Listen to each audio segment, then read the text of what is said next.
Welcome to the Wizards Media Auditorium. This is Dare to Dream, and I am your host, Iguma Gabriel. This show is brought to you by ILO with support from European Union. This is a forum of young entrepreneurs who've had the courage to turn their dreams into reality, to turn their dreams into businesses. Today, we meet an entrepreneur called Lakot Kevin. She is the owner of Nenanyim Tailoring Services. Let's watch this feature and understand her business a little better.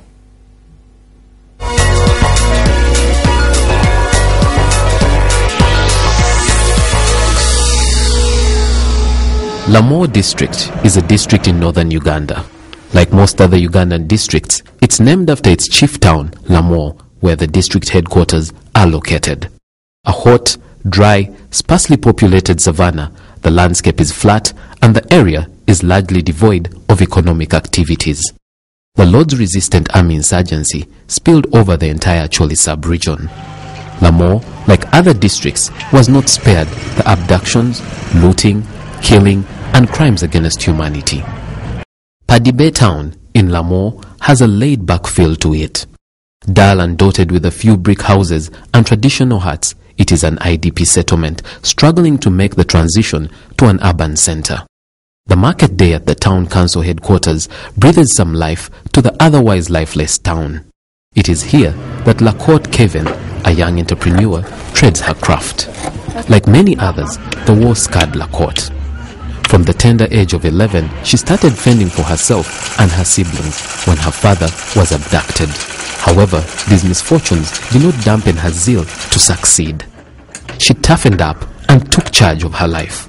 Today, she runs a young but growing tailoring business in Padibe Trading Center. I started in 2008. Then after that one, I passed with a good grade also, but money is not there. So I decided to go for vocational school. In one of the organizations, they do advertise through the radio. And then also I do apply my applications. And then after my name is out, then I decided now to go for vocational school, which is not rather than the Northern Uganda Youth Development Center in Gulu. With a new business under her wings, Lakot was inexperienced on how to successfully run an entrepreneurial venture. But help soon came. She was privileged to attend a training session by the International Labour Organization under their Start and Improve Your Business program in 2014. Through this training, the business has got a new lease of life. So those people, they train us mostly how to manage the business, because mostly here in Lamour, the people, they don't know how to manage the business. So those people, they assist us to manage the business, how to welcome the customers, how to maintain your business, all such kind of thing, how to talk with the customers, and you, if the customer decided to be your customer, what are you supposed to do? Such kind of thing. And the money, how to keep it also. Because some people here, they decided to keep the money in the in the rough. So they also train us that we are supposed to take the money to the bank to make it to be safe. Assuming you want now to, you decide to go and take, you will find your money is safe. And also we got experience from there. And also they told us that we are supposed to be punctual, because once the customer decided to come and you find you're not there, then tomorrow the customer is not going to resume back. So you're supposed to be punctual enough in your workshop. You're supposed to be present in your workshop. You're supposed to be kind, and you're supposed to be trusted. However, she has faced some challenges in trying to make her tailoring business a resounding success. Mostly what disturbs me most is the rent. The rent is too high. Per month I'm supposed to pay 70,000 shillings per month, which is too much for me. And then even, sometimes also the people around, they are very jealous. They do backbite. They do to tell what the bad story concerning you. Then also, sometimes they may even decide to serve some customer. Oh, you know, you don't go there. We are almost going to a rain season. Most of the people, they are going to go away for the what? For digging. Very far. Because people, they are having far what? Gardens. You will find most of the people, they are not going to be around. And then the customer, they are just going to be little, like that. And also that one affect the business. Sometimes even you feel you want to make quality things. You will find you don't have some sewing machines. Like for the overlock, like for the buttonhole, I don't have.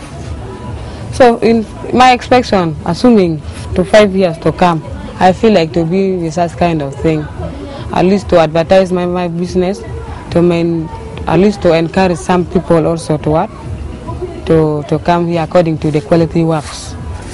Like for instance, we want to make the tailor is 25. Besides being a renowned tailor, Lacote has taken on a new title, that of a teacher. At her workshop, she takes in disadvantaged girls to train them in the craft. Currently, she has 3 students that she's training without pay as a way of giving back to her community. Yeah, like this? No, you're supposed to put it like this one here.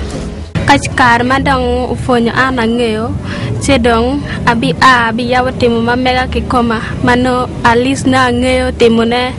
An entrepreneur with an eye for detail, Lacote has diversified her business into making and selling other products besides school uniforms and gomeses. The workshop churns out men's African fabric shirts, baby carriers, locally known by the Acholi as Obeno.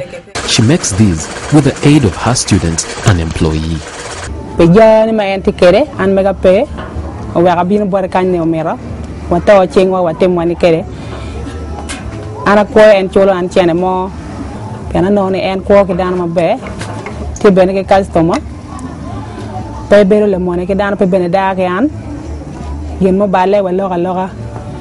Among the schools Lacote supplies uniforms to is Golden Memory Nursery Daycare Center. With its current student population of 126, it is a huge market scoop for Lacote. The headmistress picked a keen interest in Lacote's work despite the presence of numerous tailors in the township. I found that she's a tailor, a very good tailor. I told her to supply us as what? The number of the pupils continues. She meant for us a uniform, shirt and blouse, and sport wears also.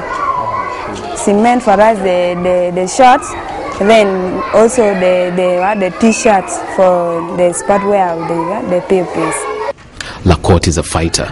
A simple village girl with minimal means, she has made do with what life has placed on her plate and created a source of livelihood for herself. It goes to show you don't need a lot to make it in life. Just the desire, passion, ambition, and will to succeed. Like the name of her business, Nenanyim, a Luo phrase meaning look forward. You can only get to the top if you keep looking forward.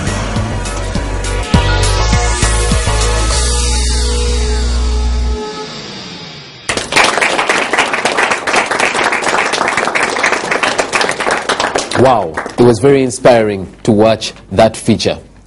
Kevin, welcome to Dare to Dream. Thank you. It is such an amazing thing to see a young person like you making a difference in a place like Lamore, where actually seeing how much activity takes place in that district, in that trading center, I think your workshop is very, very busy. Of course. This is Dare to Dream. These are young people. Some are aspiring entrepreneurs. Others are already entrepreneurs. And today they want to learn from you who actually has a business that's running well. Tell me about your business. How many people do you employ? At the moment, I have 6 people. 6 people. How do you choose the people that work for you? You know, for me, myself, I do even advertise myself through even how to speak with people, how to stay with the people, so the people also do admire of it.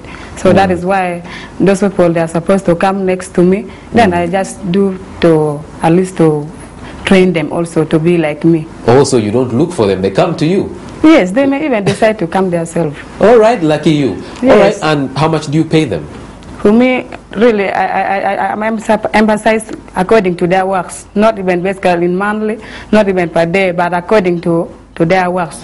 Okay, what do you mean by that? Give me an example. Like for example, for me in my workshop, really, from there, I'm supposed to make the school uniform, I'm supposed to make the suit, I'm supposed to make the tennis. Like me, I think you're seeing the way I'm smart, really. Oh, you made that one that you're wearing? Yes, you made that one? Of course. Okay. Even I feel like some of us also, I'm supposed to make for them, like for the Sarah. Last time I told her like that. Okay, how much did it cost you to make that one, for example? This one here is 25,000. 25,000. Of course. Did you say that you make suits? Of course. Like the one I'm wearing? How much would it cost? It's 50. 50,000 shillings. I should come and buy suits from Lahore. Huh? No, I'm meaning the labor, not the labor before material. Yes. When we put in everything, how much for my suit? It's 85. 85. Okay, that's still a bargain. All right, let's take questions from the audience. Who'll ask the first question? All right, the gentleman next to me. Balikudembe Douglas Wamezi is my name. I'm from the Kibo Foundation. I'm an instructor from there. So I'm asking a question. You seem to be operating in a small place. When I watched that video, do you have plans of expanding that business to the nearby towns or nearby schools? Because I'm looking at opportunity there. When I looked at the quality of your materials and the quality of your products, they're really good. Do you have a expansion plan? All right, thank you for that question. Do you have an expansion plan? Of course, I have it. What's your expansion plan? But for me, from my side, I feel like somewhere to few years to come, I'm supposed to at least to increase the way of my business, to expand really. Like for instance, at the moment I don't have enough I don't have enough quality and the sewing machines. Like at the moment I don't have the overlock machine, the buttonhole. Assuming those things they are there, really, I'm going to perform very well. Okay, how many sewing machines do you have at the moment? At the moment I have 6 for the trainers, but the one of mine to make it plus the one of mine is 1 to make the total 7. 7, huh? Okay. I saw from the video that you trained. Of course. Yeah. What made you choose to train people? You know, for me, I'm an orphan. That is why I decided to go for vocational training. So the people also, they're admiring the work, the way I'm supposed to make the people clothes. I'm getting money. So that is why even some people also, they want also to be the same like me. How many people do you train? 6. Plus 6? Me 7, yes. No. Training, the ones that you train. 6. How many do you, 6 people? Of course. All right, let's take another question. There's a lady in black. My name, I'm Kabaganja Hafsa, Director Genjo Investment Uganda Limited, SIYB trainer. When I saw your video, there is something I wanted you to highlight or help me understand.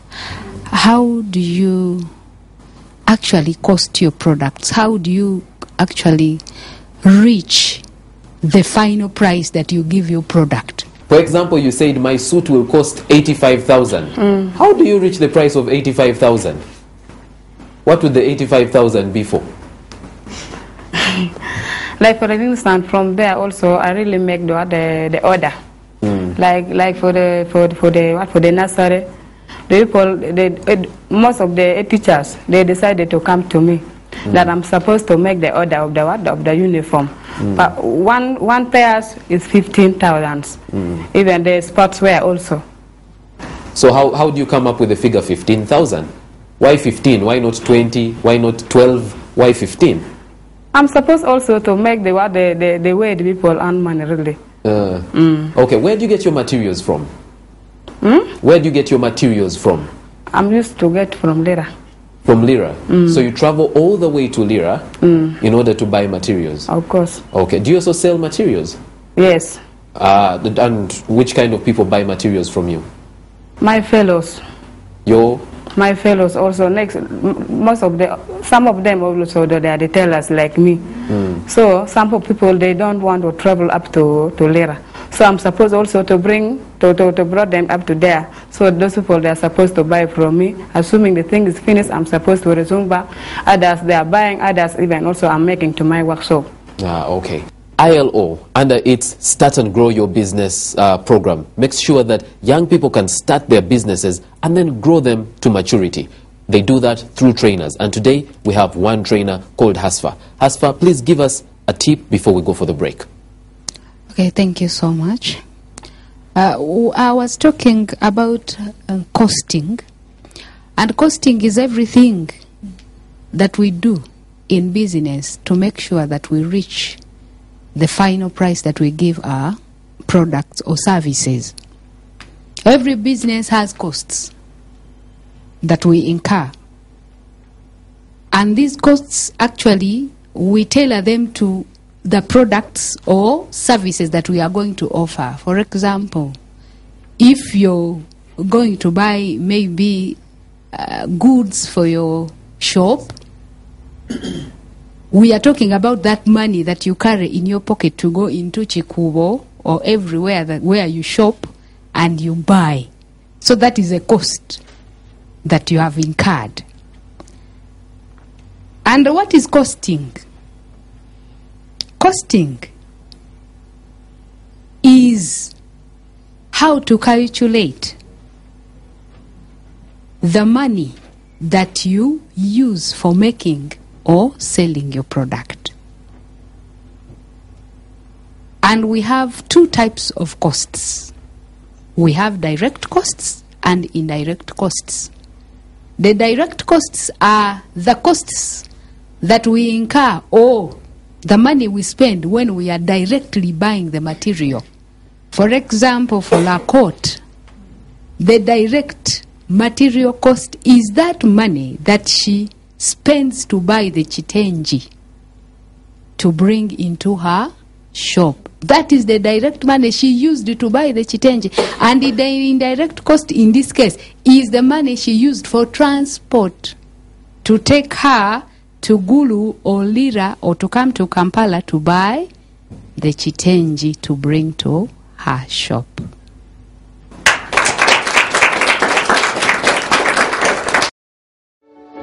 Have you thought of creating a business but have failed to set it up?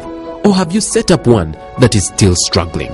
With the ILO and European Union on the Dare to Dream show, you are assured of finding business solutions from certified trainers and licensed master trainers to help build your business dream.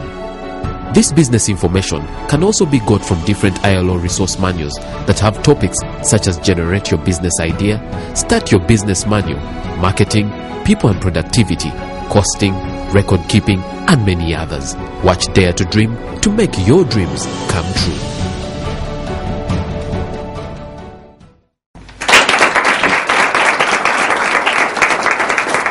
Welcome back from the break. You're still watching Dare to Dream, and I'm your host, Iguma Gabriel. This show is brought to you by ILO, the International Labour Organization, with support from the European Union. Today, we've met a young entrepreneur from Lamore district. She's making a difference in her community by doing her tailoring work. Let's take more questions for her.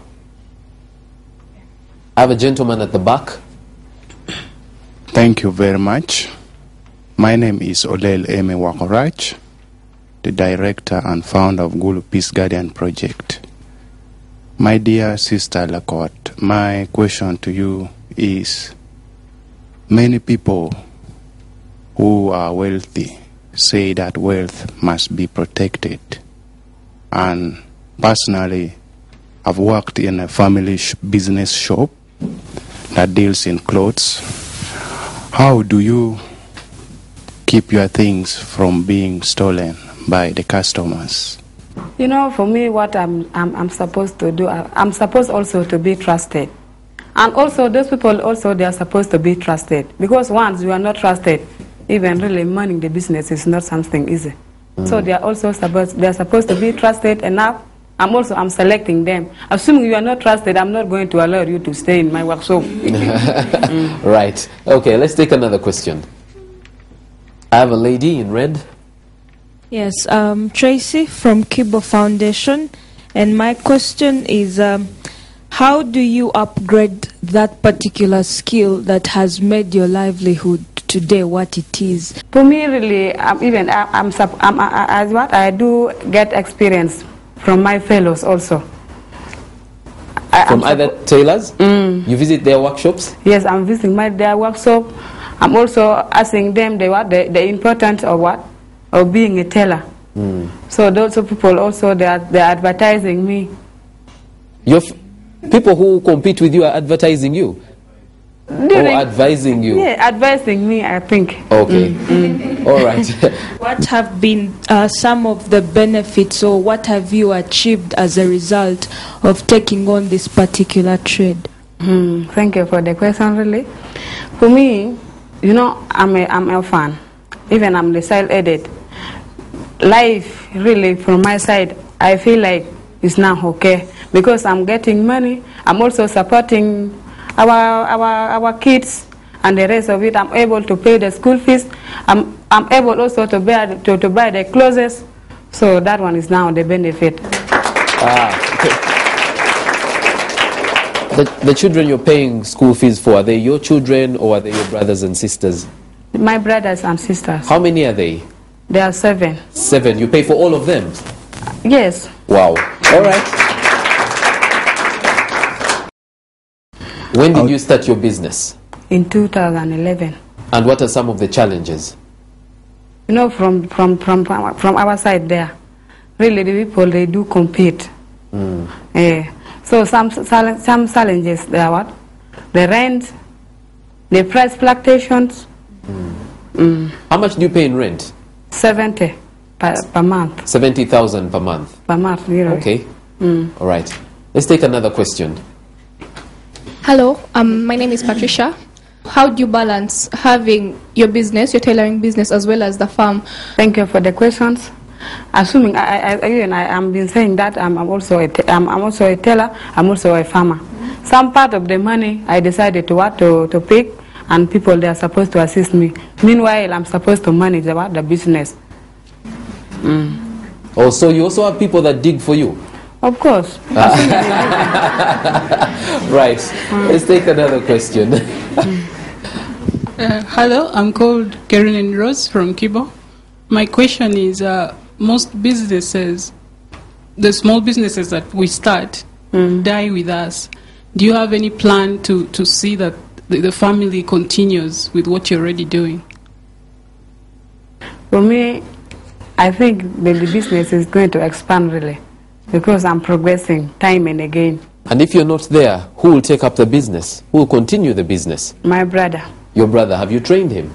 Of course, he also making the work like a tenges. Does he work for you or elsewhere? No, he's still a student. He's still a student. So how do you know that he knows the business of tailoring? I've been teaching him. Or during his holidays? Okay. For you watching us from home, this is Kevin from Lamore District, who is making a difference in her community through her tailoring business. Before we end today's show, let's go to another trainer to get a tip. Zeddy, what's the tip as we close the show? Costing, like she has said, is all about setting a price. Something you do to help you set a price. But just before we end this session, there are some silent factors that make us set prices. For example, when you are to set a price, you must be having a goal orientation. The reason as to why you're setting a price. Like she has said, she is a tailor and she is supplying some school uniforms to the school. If you have to set a price, one, you must think through. Do you want to maintain friendship? Or you just want to do it a one-day thing and you just go supply and the next time the school is looking for another supplier. So as you think about, as you go through your costing, as you set your prices, please think through the goal orientation as to why you would like to set the price. And of course, you must be having a motivation. What motivates you to set a price? Is it because you are a monopolist, you are the only one doing that work in the region or in the area you are doing it from? If it is many of you, please think through so that when you're setting a price, it is a realistic price that everyone will afford, that will make you still go on and move to sell your products, so that you become the best from where you're doing it from. Thank you very much, Zaidi. Your competitors should make you better, should make you strive to make your business stand out from theirs. Thank you very much for watching Dare to Dream. Until next time when we bring you another show, another entrepreneur, go out and dare to dream. I'm Iguma Gabriel. Goodbye.